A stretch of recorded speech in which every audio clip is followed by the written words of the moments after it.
Opie Radio. And there's the man himself.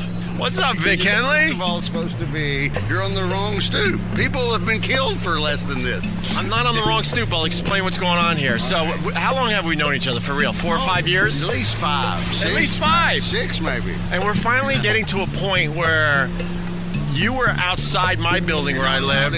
Not allowed in. I mean, it wasn't that you weren't allowed in. Mine and I'm not letting you in. Exactly, but this is good news. We're getting close. Sure. We're getting close. We're 3 doors away. Yeah, because for many years I didn't know where you lived, and you didn't know where I lived. True. So now we're at the Apparently point. Carl is just allowed to walk up and ring the buzzer No. every single time. Yeah, that's what happens. I'm just looking for Carl carte blanche. I brought him a hat. He wouldn't even walk across the goddamn park. So I felt like I was, invading your privacy. So I decided to sit on this stoop, a few down, just to give you a little room, as we work out this relationship. But I think we're close to seeing each other's apartment. Well, maybe. I'm not sure yet. I don't know. I'm really not sure. Maybe. I don't know. Yours has been under renovation for how long? 27 years? Pretty much 2 years. 27 years. Yeah, exactly. So, you have an outdoor space? I have an outdoor space that you'll never see. Wait. It smells like a litter box right now. Why does it smell like a litter box? There's one tree left that for a couple of weeks every June, it has to do its pollen urination thing.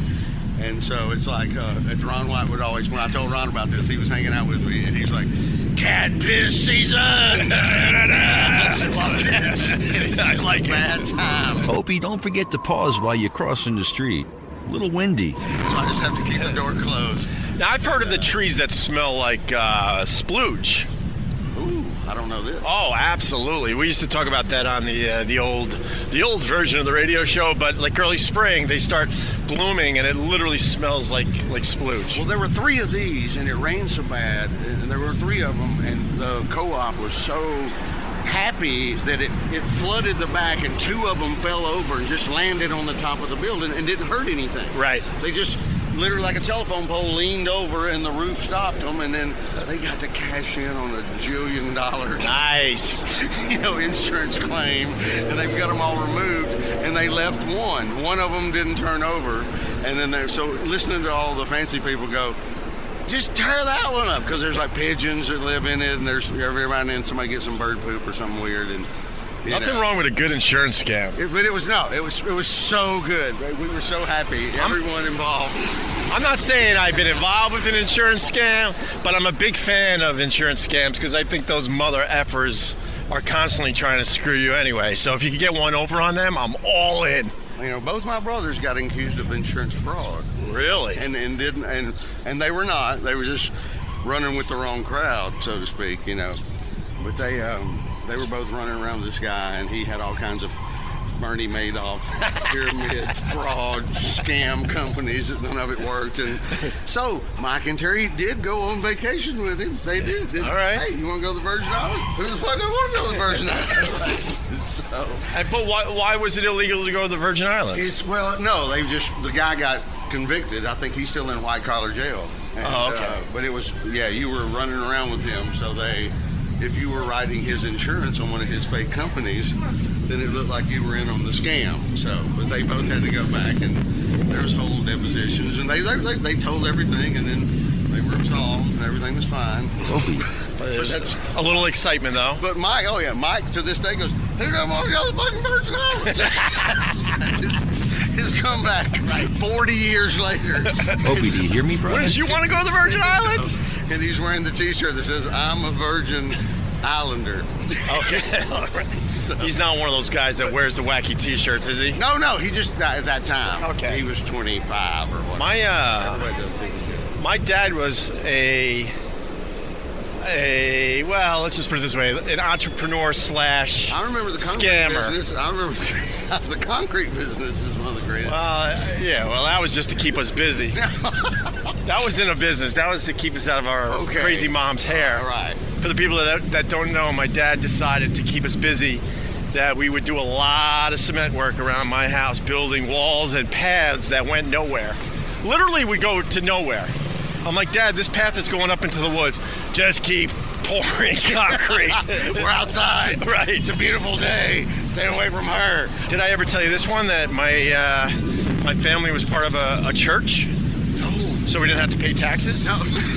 True story. My dad ran with these guys, and they were all entrepreneurs, and they always had a way around shit. And one of them was that Greg, what the fuck? my dad created his own church.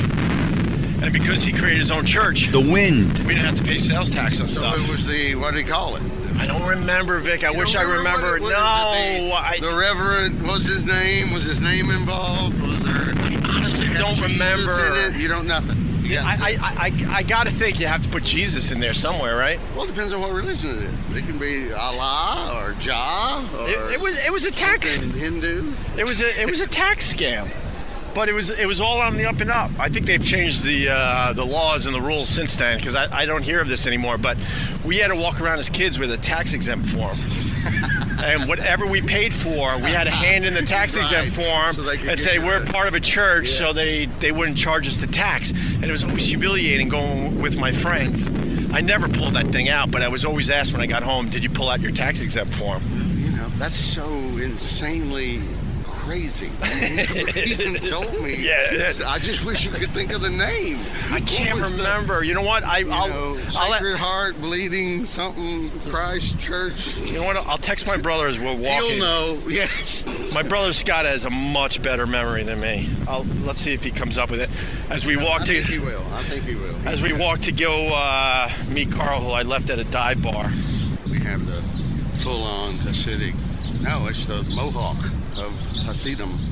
I see that. It's usually, I've seen the curls. That's curly fries. Yes, I've seen the curls, but usually you don't see the fully shaved head and just the curls. So this guy is serious. And yet, his wife doesn't have her head covered. No, she's And she's just walking around in blue sneakers, so they may be the rednecks of Hasidim.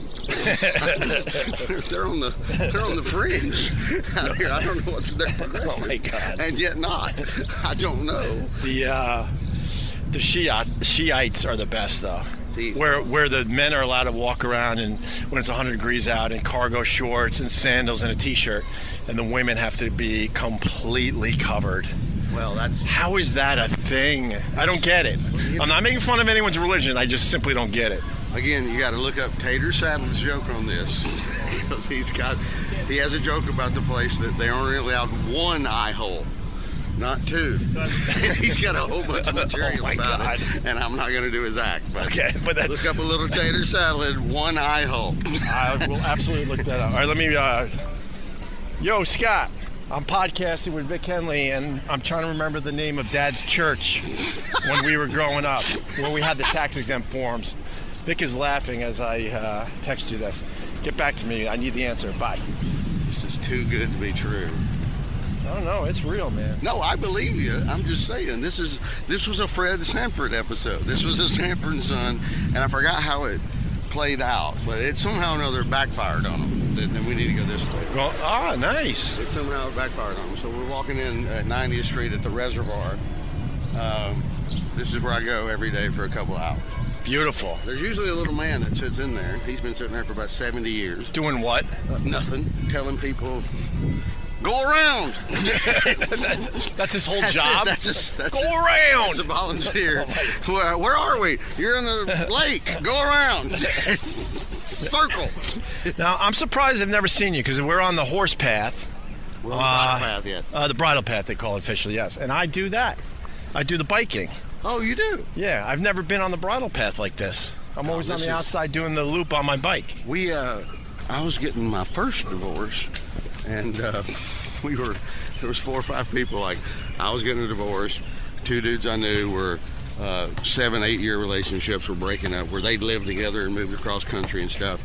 And then another girlfriend of one of them's, same thing. She found out her husband was a crackhead. Whoa. Like 2 months before their wedding, and he's in jail. He has to call her from jail. He's been tricking her on every single time he would go, Well, I'm having boys' night out on the weekend or something. He's somewhere smoking crack. In like a crack house? Yes, like a crazy hidden double life Wall Street thing, you know? But how could you hide that from your wife that you're an actual crackhead? Wouldn't there be signs like your teeth falling out and losing a lot of weight? If it's one day a week or whatever, he's got his time that he's doing his thing. So if it's heroin or crack or pills or whatever, I don't know. But she joined us and we used to everything had happened within 1 month. So everybody's relationship crumbles for whatever reason. And so we would come out here at 7:30 in the morning, 9 o'clock. Sometimes we'd walk 2 or 3 times a day. And it was just like, we need to walk off the hate. It's just 4 of us out here just stomping along. Right. Just mad. And then you got to hear, go around. It's from the guy. So, totally. But it was so strange. But that's when I started doing this. And then she ended up giving us all a book called Nature Walks of Central Park, and so it started telling you, we're like, here's the biggest tree, here's the oldest tree, right? Here's this, here's why this is called this, blah, blah, blah. Well, this view here, unfortunately, we don't have video. We're like right next to the reservoir in the middle of Central Park. That view's been in a million movies. Oh, absolutely. I used to, when my friends from Europe come over here, I'd point to this and go, we don't have castles, so we just build buildings that look like castles, right? That's, What was the Michael Douglas movie? Devil's Advocate? Help me out. Wall Street is Michael Douglas. Keanu Reeves is Devil's Advocate. Yeah, but wasn't Michael Douglas in that as well? No, it's Al Pacino. Al Pacino, yeah, of course, duh. Oh, what an idiot. Yeah. So Devil's Advocate, they use this shot in the movie a lot with the sun going down or coming up. Anyway, that's too visual for this, but whatever. Nah, but if you're going to go Devil's Advocate, I gave a shout out to Judy Ivey, my friend's wife. Really? Timberane, yeah, who played Keanu's mom. Right. But Judy's fabulous. So you will see Judy on Nantucket. Yay! Yeah, we're going to Nantucket. I can't wait. Judy on Nantucket. We'll be podcasting from Nantucket, matter of fact. Judy's funnier than most comics I know. Well, that's not a stretch. Well, if you're a 50-year legend, no, there's a lot of stage. Well, what do you mean by funnier? Because what I've discovered over the years is like there are guys that can put a set together that is hilarious, but then when you talk to them, they're not funny at all. Oh, okay, right, a little bit, sure. We've got Stephen Wright's opening for Ron White. How's that on the show Friday that we're going to be on Nantucket? And he'll come on the show? So the podcast? I don't know. This is the thing. I started asking. He's odd, and he's Stephen Wright, and he's absolutely brilliant. But if I'm like, can I get him? And I called Don Gavin, who's going to host the show, and Gav's like, just leave him alone. He'll come if he wants. Yeah, maybe not. I don't know. Dude, he was on the show once, and I am a huge Stephen Wright fan, and it was just such a weird appearance. I don't remember if it was good, but I don't remember it was bad. No, I just remember it was strange. Like he would get up and just kind of wander around and point at stuff like, "What's this?" And we'd explain something, and it's like, we're doing a radio show. It's not visual. Well, why that over there? And I'm like, is he putting on an actor? That's just him, right? Yes, absolutely. He would come to town. He would do Letterman. And Eddie Brill was the warm-up on the Letterman show for 1,000 years. And so you're doing Letterman, you've done it. And so there's a hotel, they're flying you in, you're at the W or something really nice. And, Eddie, I'm just going to go home with you. Your couch is the most comfortable. Really? Yeah. And so Eddie's like, well, come on, buddy, no problem. I respect that. They're putting you I don't really know, that confuses me. So we going toward the boathouse? Yes. We're going to go over here and we're going to go around. Oh, okay. All right. Good. Good. We can go on the street that way. No worries. I'll stay on the dirt. But Don Gavin was letting me know. I'm like, what does he want to do with that fancy hotel? Do you want to put him here? Do you want to put him there? And he was exactly what you just said. He's like, Henley, I've known a guy for 30-something years, and he's calling me, and I don't know if he's joking. I don't know. He's not bitching. No, not at all. No, he's just going, I just kind of think maybe it'd be better. And you're like, okay. And everything, it just seems like he's leaving you hanging, and then he actually isn't leaving you hanging. He's waiting on you to come back and go, oh no, then we're supposed to do this. And then, Right. All right. I guess I don't know. It's going to be a treat. I can't wait. I can't wait to go up to Nantucket, have some fun with you guys, podcast a little bit. I love Nantucket. Well, Ron was like, I'm like, he likes to do a shorter set, so I'll have this and this, and then you close. And he goes, and he kind of was hesitant for a second, and I go, what's the matter? Can you not find more comedic icons that I have to follow? Well, it's one of those all-star shows. It is. There's not a good spot for any of you guys. Well, that's what I thought last year was. I hosted, and Jimmy Dunn and Don Gavin and Foxworthy. We were that was the 4 shows. So that's awesome. And I took a picture in the green room. I'm like, this is literally 135 years of comedy sitting here. Right. So. That's unbelievable. That's a lot of good careers right there. When you think of Stephen Wright, then you have to think Mitch Hedberg. Oh, I know. So I met Mitch Hedberg the day before he died. I knew the Carolines. Wasn't it at Carolines? Day before he died, I went and saw him at Carolines, and he crushed. He looked healthy, too, because I heard all the stories over the years leading up to that. And then I went in the green room, and we met. He knew about the Opie and Anthony show at the time.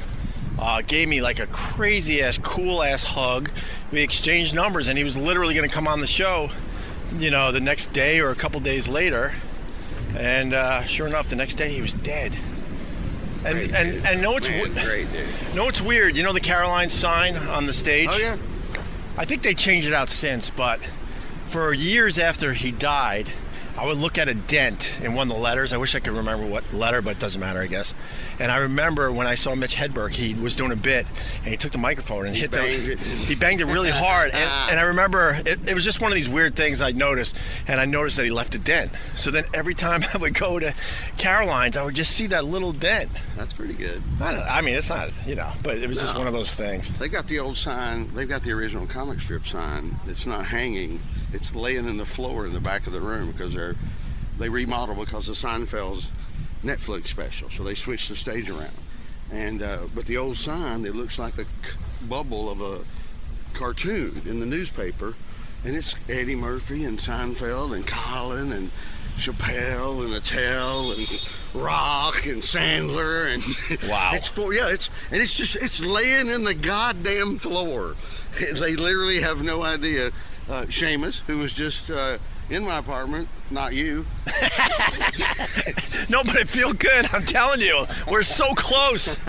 We're so close. You know where I live, and now I know where you live. Yeah, but Seamus wants to steal it because there's no telling what amount of. Donate it to charity, auction it somewhere. Really. Oh, so they're never putting the sign back up? They're just long and slow on the renovation, and it's been laying in the floor for like a year and a half. So why don't you ask them if you could just have it and put it up in your apartment or something? You don't ask a lot of the comedy club owners. Yeah, anything. You're right. God, you're you right. Don't really. No, you don't. You hate to go, can I get a drink? Right, really, right. That's about as far as you should go. Do you mind if I get a Sprite on the house? Is that okay? Right. No. Can I have the mozzarella sticks? Yes, you can, but don't you dare ask for the fucking empanadas. I've heard those stories. Well, I've seen those stories myself, where comedy clubs will let the comedians order from part of the menu, but not the big entrees. And the worst part of it is total hypocrisy. They will let the headliner, who's making the most money, order off the whole menu, and the dude that needs the free meal, he's the one limited to the chicken wings, or that's it. They literally, the guy that's making $250, they're going chicken wings and mozzarella only, and then the guy's making $3,000, they're going, I have a steak. Have you had the food? It's delicious. Right. Fucking awful. And the opener is eating off the kids' menu. Correct. Yes, exactly. And then the middle, he's somewhere in the middle. He gets like chicken breast. He gets chicken marsala. But don't you dare ask for the fucking steak. I thought there was so much like crazy shit that us radio guys had to deal with over the years, but man, the stuff you guys have had to deal with, fuck, unbelievable. Just the shitty pay, ordering off only part of the menu, the condescension, the condo, oh god, where they put you up, all that crap. Oh, the condos are there was one of them. He's still a dude. There were two guys, Funny Bone and Improv, and they had a Funny Bone divorce, and But he was so stingy, which he freely admitted. He would come in when they had Cincinnati, Columbus, and Cleveland. So you went up and down. It's 5 hours, between Cincinnati and Cleveland, 4.5. And he wouldn't even pay for his own goddamn hotel. He would come and sleep on the same couch that the MC slept on. Jesus. He would still come in there, and we're like, dude, you're a millionaire. You got season tickets to the Cavs and the Browns and the Indians, and you're paying, $75. Oh, my God. It's just the weirdest. You got to treat yourself after a while. It was so funny, and some of those guys are like that. It just makes no sense at all. And then I like it when some of them, there's only 2 regular ones, 3 or 4. Mike Lacey at Comedy Magic in Hermosa Beach, and Mark Ridley at the Comedy Castle in Detroit. And Jordan Hawley in Lexington, Kentucky. So they're literally like 5 people who are on the category of good club owner. There's just not. Why are there so many shitty club owners? They're just part of a chain, and it's a whole bunch of, it's about like this cop car is about to run us now. I see that. Go around. Hi, officer. They heard you. They wondered what we're doing. If you see something, say something. 2 white men looking too affluent. One of them's holding some sort of device. That almost. It could be electronic. Like? I'm not really sure. He may be. It's some about kind of to detonate. Right. Yeah, it does look like something that could detonate. It does totally. Or some kind of Ghostbusters thing. How was your vacation, man? Down south. Oh man, we had a great time. Lake Martin is the best thing in Alabama, and my brother was a big old host, and my niece was wonderful, and we dragged the kids around on inner tubes and beat them to death, and and it was really funny because my brother's conservative, so he won't yank them outside the wake, and then my niece's husband, he's super dangerous. So we're going around the corner where my brother can't see, and we're just murdering them. And we didn't throw them off. We never lost one of them the entire time. We got air. There was 5 feet of air. You could have walked underneath it. It was so. And they were holding on. They were holding on for dear life, and it was so much fun. You give thumbs up for faster, thumbs down for slower, or keep it the same. And all it was thumbs up the entire time. So. I miss tubing. I used to love it. When I go see Brother Ruiz, he has a boat. We do the tubing on the Lake Ontario. There's an island that has somebody put some goats on it, and they just started multiplying, and so it's in the middle of the lake, and everybody just goes over there and feeds the goats. It's Goat Island. And so as soon as you roll up in your boat, all the goats come running because they're used to people feeding. What's up with humans where they see an island and their first thought is, we got to populate this with one animal? I've seen the islands that are, infested with cats. I've seen the iguana islands. I never heard of a goat island. The roosters are in the Keys, I think. That's right. There's chickens and roosters running around everywhere. There's a lot of those fucking islands. But somebody did this, and so, for kids, so it's a hillbilly petting zoo in the middle of the lake. It's for free.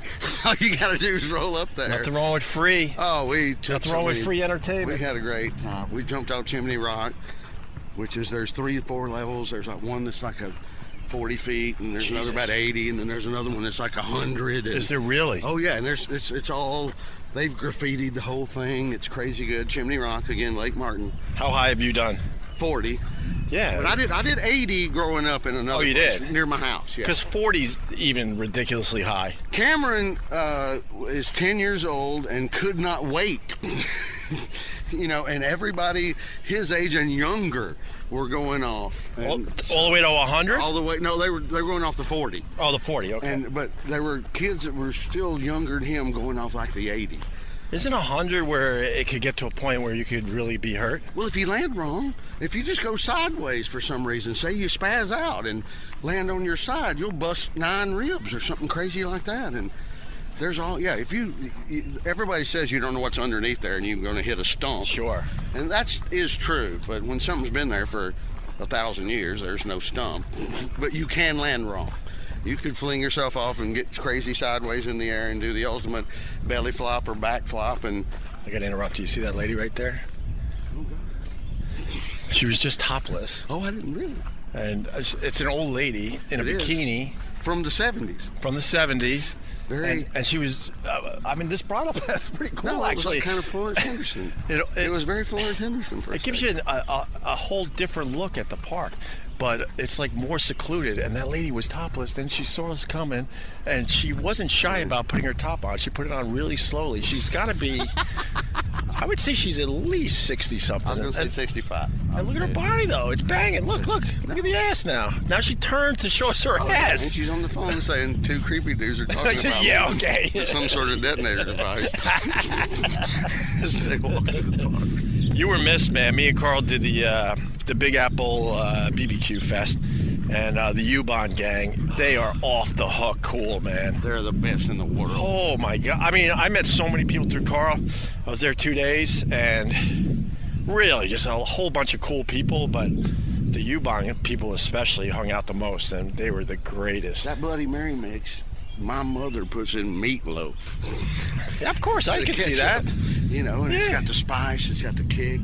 It's way better than old crappy ketchup. Right. And there are other things. They have a whole website on things people are doing with the Bloody Mary mix other than making Bloody Mary. Sure. I needed you, though. I needed a translator. They are. I got to interrupt you because we just passed where they do Shakespeare in the Park.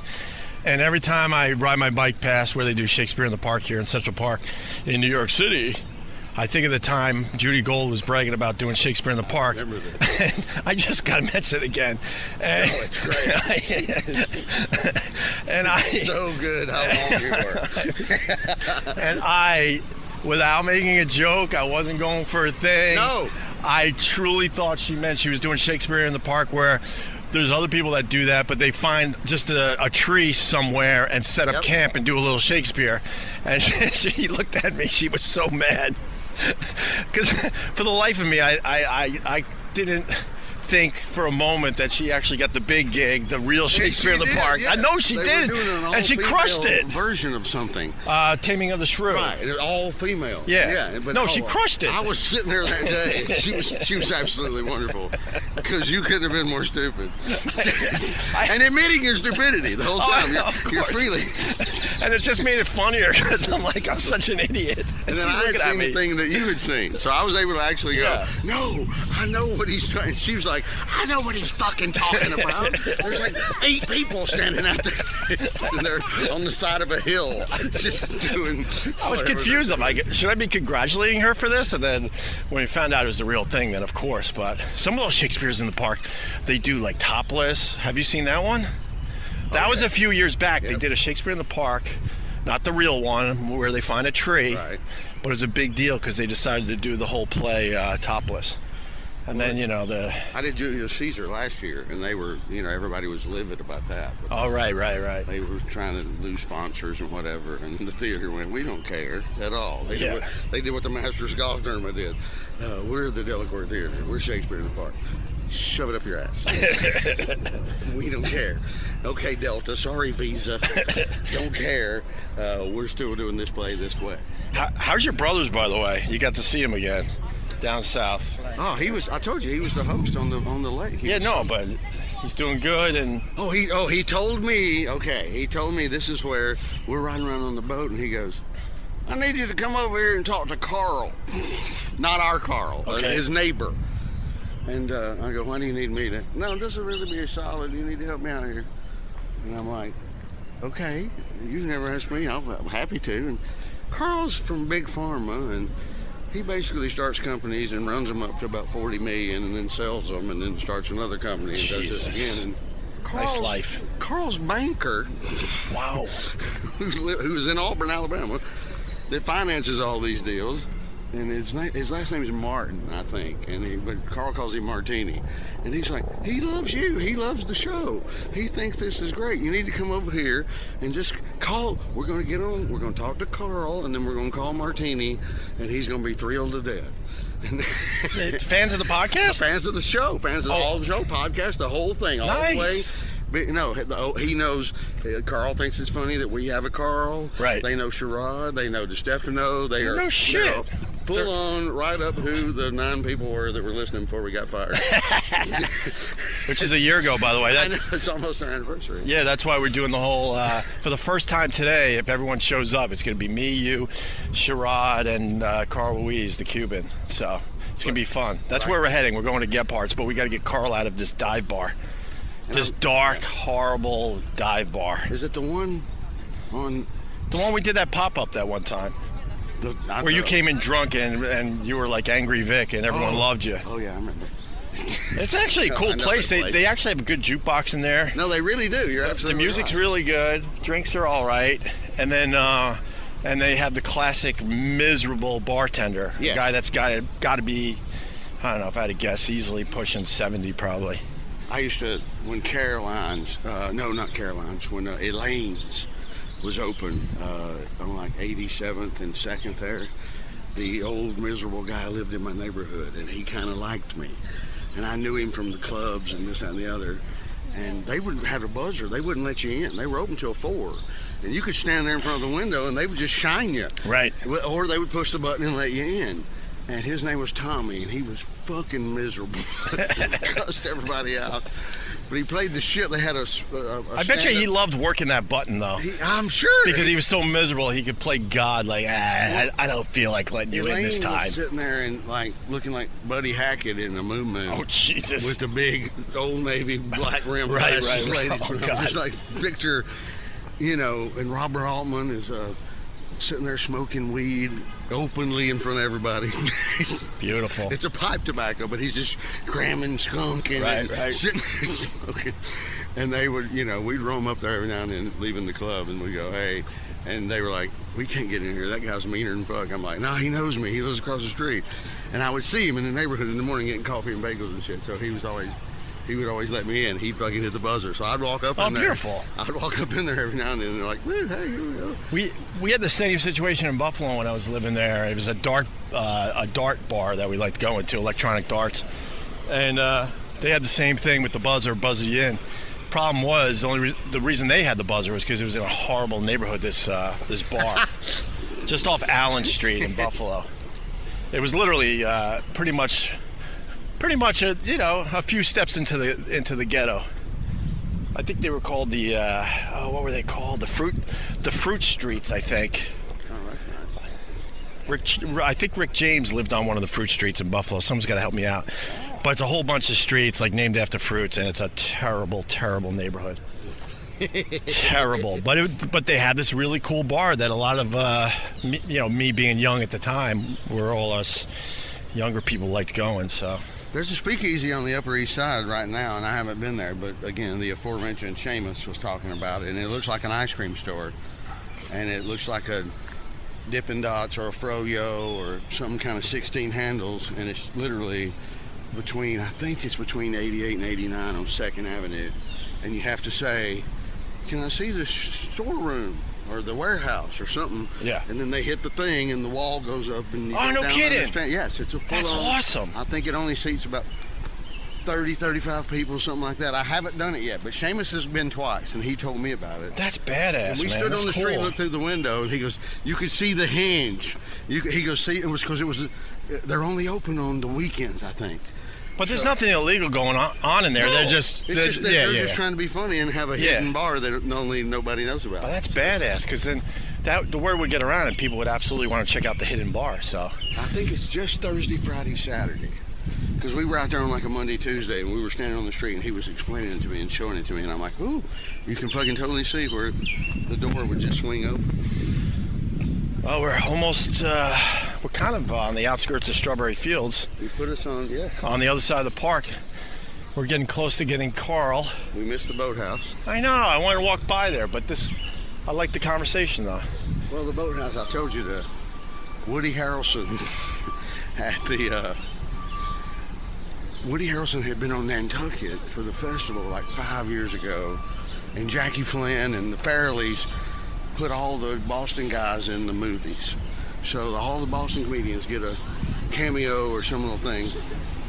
So I'm in here, with Nikki, and we're hanging out, and we're having a drink, having a Pimm's cup. A Pimm's cup? I almost know what that is, finally. So I go walking in the men's room, and Woody Harrelson comes right in behind me, and he goes in the stall, and I'm at the urinal. I go, "Hey, Woody, it's Vic Henley. I met you with Jackie Flynn a couple of years ago in Nantucket." And he's like, "Jackie Flynn's a fucking psychopath." Really? I mean, in a really. So, but we're talking. I'm peeing. I don't know what he's doing. But we're talking through the fucking, just, where we got fired. Right. And the stall. Jesus. And so we're talking, and he goes, I go, "All right, buddy." So I finished peeing, and I'm about to walk out. I'm like, an older guy was coming in, like a 70-something-year-old man, and I'm like, "Hey, Woody, I'm leaving now, so don't keep talking, because we're going to scare the shit out of this man." And he was like, "All right, good to see you, Vic." That's classic. Now we're underneath the Dakota on 72nd and Central Park West, looking up at Yoko Ono's joint. She's really old. Walk across the side of the street over. Why? Because it bothers me. What? Why? Because it's just too close to ugly, horrible. Seriously, when my friends would come and visit me, I'm like, "I'm only going to stand on the opposite corner, and you can go over there and take all the pictures you want." This is creepy to me. Yeah, to this day, it's creepy to me. Sorry. To this day, the tourists take pictures exactly where John Lennon was shot. Fucking stupid. We're gonna actually walk right by it. Yeah, Sorry, I don't Vic. like it. I know. Which sadly brings us back to a time when Opie was taking video of tourists taking pictures in front of the Dakota, where John Lennon was assassinated. Here's the entrance to the Dakota. Yeah, get a picture where he was murdered.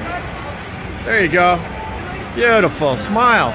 That's where he was murdered. And since this one's in poor taste on behalf of the leader of the Beatles, here's a backwards message for you tourists who like to take pictures in front of the Dakota, where John was killed. Oh, if I say perfect. You really don't like it? I don't like it one bit. I'm dead serious. I think But I'll do it. Here we go. We got a light. I'm not sure if we talked about it on the podcast, but I live in the neighborhood, and my wife has seen Yoko Ono a couple times, and she's now in a wheelchair pretty much full time. Okay, well. But she's got to be 80. She was older than John Lennon, right? Yes, she was. Absolutely. By 7 or 8 years, I think. Maybe. I don't know. This is your wheelhouse, but I think he was the oldest Beatle. George was the youngest Beatle. No, Ringo's the oldest Beatle. Well, know what you got to do when you walk by the Dakota. You don't think of it as the place John Lennon was shot. You think Rosemary's Baby. You think Vanilla Sky. You can flip it back over. I'll go with you. Now you're making me happy. Thank you for recovering. But yes, Rosemary's Baby. We are now walking exactly where John Lennon was shot, and we're done. We're done. We're past. That was it. I know. And Mark David Chapman was hanging out. Don't even stop. Okay. But right here. Right. Stop. Or was it the other side? No, I think it was right here. I don't like it. He hung out all day waiting. Okay, I'll shut up. With his copy of Catcher in the Rye. Right. So. I'll shut up. My brother wrote back. Oh, did he? Okay. He answered in the name of Dad's Yeah, church. but now I got to this started on the other side of the park where I was telling Vic that my dad was an entrepreneur / scammer with his friends, but it was all on the up and up and legal. So I asked Scott, because you want to know the name of the church. I go, "Scott, I'm podcasting with Vic Henley, and I'm trying to remember the name of Dad's church when we were growing up." He wrote, "Holy crap, I obviously repressed that." He goes, "I'll probably remember it bolting awake in the middle of the night in a puddle of sweat and tears." I love it when you call your family, because this is very similar to every answer. Whichever siblings you call, the answers are almost like this every single time. Like, "Oh my God, I forgot about that. I was trying to block that out." It always starts with that. No. And it's something really funny. I'm one of 7. And the ones that have shitty memories like me did much better than the siblings that have a really good memory. Oh, okay. Okay. All right. And then he writes, this is funny because it sort of went like this. He wrote, "Hugh's child," meaning any one of us, Right. says, "I have a tax exempt certificate, cashier. You're a church, little boy?" Yes, I am. Yes, I am. But even worse than having the tax exempt, if we didn't use it, we would get in trouble. I'm like, "Dad, sure. We're teenagers with we're hanging out with our friends. We can't pull out a tax exempt because we're buying new shoes or new sneakers or something." No, you have to. If I'm going to perpetuate this scam, you're a participant. You don't have any choice. Oh, my dad, there was years there. He's like, You know, I read an article. You don't have to file income taxes. Right. He did all that shit. It's like, you know, income taxes is actually illegal. Well, tax evasion. Yeah, we're scaring small children on the The guy street. just turned around. We're scaring small children on the street. Obviously, someone passed us that works for the IRS. It said something like, that was crazy. You really did scare the little, he's a Pokemon. You scared a little Pokemon boy. Oh, so I got to tell you one other thing, because we're coming up on the bar. So I've been doing my fishing the last week or so. Perfect. And, you know, we all deal with, like, the haters online, right? Yes. They finally got me. So I caught a striped bass, and my fishing buddy, he had his phone, so he's like, I'm going to film you reeling it in. And it was a nice size fish. It was about 30, 31 inches, and Right. legal's 28. Good eating, right? So then I posted on my YouTube channel, because people always ask about my fishing. Here's me, you know. It's real. It's true. Yeah, here's me pulling in a nice striped bass, whatever. It's not supposed to set the world on fire or anything, but here's a little taste of my fishing life, right? Right. These motherfuckers, and I can't be mad at them. I can't be mad at them, for real. No. They're convinced that I need attention so bad that I put a dead fish on the line just so I could reel in a monster fish. No. And I was mad at first, and then I'm like, oh, man, okay, that's fine. good. That's good. Fine. And then I looked at the video a few times, and if you look at it, it certainly looks like it could be a dead fish. It's not. I'm here to tell you it's not. And a lot of these striped bass, especially the bigger ones, when you reel them in, they're exhausted by the time you do get it, by the right. time you get them in shore. And then I'm like, I don't know if I could ever prove this wasn't a dead fish on my line. But then at the end of the video, you actually could see the back fin, you know, moves up and down. I saw that episode of Andy Griffith's, and Wait, do they have something like that? There's several. That's a sitcom classic from a million years ago. Or somebody, but you got to appreciate it. Like, they were like, no, you should just admit it. No, I did. Yeah. I woke up at 4 a.m. and drove to the fishmonger and bought the biggest motherfucker. Right. They just got off the boat, came back before daylight, put it on my hook, threw it in the ocean, went over, woke up my neighbor, told him to come back. You know what? I mean, the guys I fish with, trust me, they're not gonna deal with me doing any horse shit like that. No, these guys are hardcore fishermen. I'm a newbie, you know, relatively speaking, compared to these guys. So, but I was mad at first, and then I'm like, I mean, if this is how you want to spend your day, Fine. You know, like I told Carl earlier, you know, fighting with haters is like fighting a ghost. Well, no, that's why you can't fight with ghosts, right? One of the and you best can't fight things with haters. All my friends' kids who are range from 8 to 18, all of them forever. They love going. You guys just don't give a fuck. I'm like, well, why would you give a fuck? I'm not listening to some idiot. Who gives a shit? Doesn't matter one goddamn bit. Right. I'm fine. We're fine. Everything's good.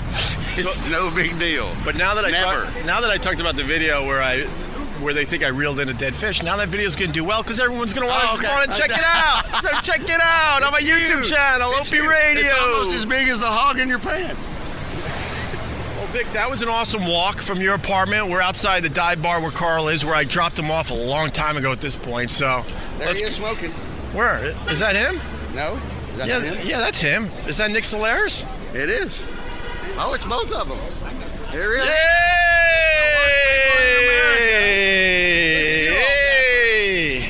How are you, sir? Good to see you, chaps.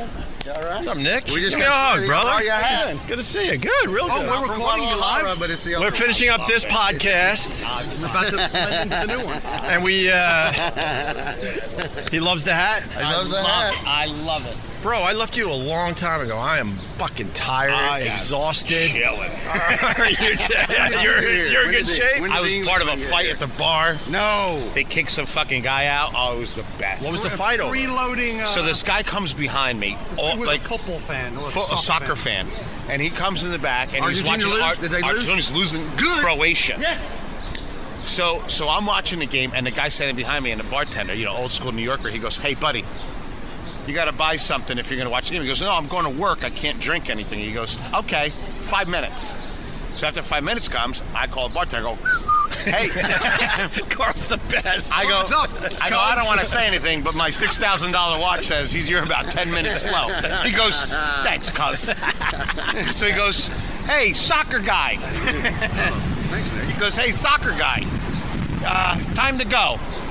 Carl here says it's been 10 minutes. The guy goes, looks at me and goes, more like 12 minutes. And the guy's like a real fucking nerd. And he goes, I'm just watching the game. This is a free country. He goes, it is a free country. It ain't a free fucking bar, though. So I'm like, it ain't a free fucking bar. You see what Trump is doing to kids? You think you're going to fucking sit in his bar? Oh, my God. So now I'm getting everybody riled up in the bar. Stirring the pot. I'm stirring the pot. And this guy, he must be all of 80 years old. And the guy stares and he keeps watching the game. And not only is he watching the game, he's being vocal. Like, oh, every time they miss a goal. Yeah. So he looks at me and goes, is this motherfucker an Argentina fan? I go, the biggest. I'm going to Croatia. He goes, I banged a Croatian girl once. I'm like, do it for her. He comes around the bar. He goes, that's it, Poncho. Really? Yeah. That's it, Poncho. And then I'm translating in Spanish. I'm like, adios, amigo. And he threw him out. Threw him the fuck out. And people Rudy clapped him the whole way out. Oh, that's awesome. And I got a free shot of Jim Beam for being American. You joining us for the next podcast? Hell yeah. All right, we're turning this off. This is it. I dropped. So what did we get accomplished? Me and Carl got hot dogs. I dropped them off at the dive bar. Then I walked across to Central Park, picked up Vic. We had a nice stroll, and now we're moving on to Gebhards and meeting up with Sherrod. Now we can really start drinking. It had Yes. something I like to call larceny. Larceny. That was some pretty good stuff. It was pretty good. Oh, that's right. It's Yeah, Al Capone's bourbon. That's right. Oh, you're talking about drinking, not stealing other people's No. jokes? All right, Joey, take it away. We're walking over to Gebhards. Well, looks like Greg put me in a tough spot again. I'm left here to tell you that this one's a used cliffhanger, and we'll pick it up right where we left off with the whole crew at Gebhards in New York City